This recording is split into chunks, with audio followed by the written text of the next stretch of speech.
Hello, good afternoon. Afternoon, ma'am. What's your name? Elena Quinto, ma'am. Okay. How old are you? 31, ma'am. Single or married? Single, ma'am. You have any children? Single parent or just single? Just single, ma'am. Okay. How many brothers and sisters do you have? None, ma'am. Oh, you're just only one. You're the only Yes, ma'am. daughter. I'm one. Yes, ma'am. I'm illegitimate daughter. Okay. So, where is your father and your mother now? They're passed away, ma'am. Okay. So, where are you staying now? Are you staying with your auntie or your uncle?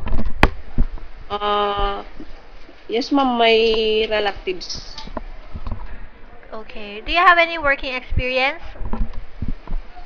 Uh, yes, ma'am. Where? Uh, here in the Philippines, ma'am. For how long?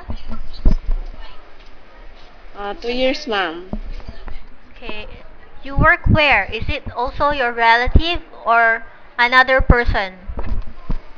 Uh, another person, ma'am. Okay. Is it far from your house or is it quite Yes.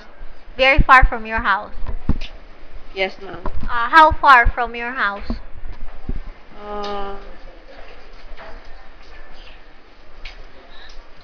How many hours if you want to travel back to your house? travel, ma'am. How many hours?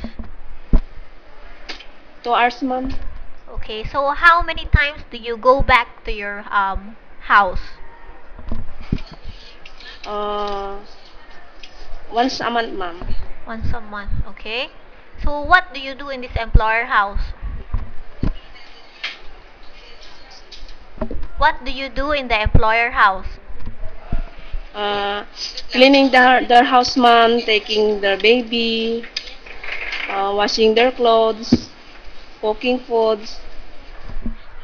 Okay, how many adults and how many children? 2 children and 2 adults, ma'am. Okay, how old are the two children? 4 years, ma'am, and 2 years. You took care of the children from what year? From how old are they? 9 years and 4 years, ma'am. So you took care of the two children since they are nine years old till they reach 11 years old. Yes, ma'am. Okay. So why do you want to come to Singapore? Uh, because I'm poor, ma'am, and I want to earn money for my future. You know, you come to Singapore, you don't have off day. Is that okay?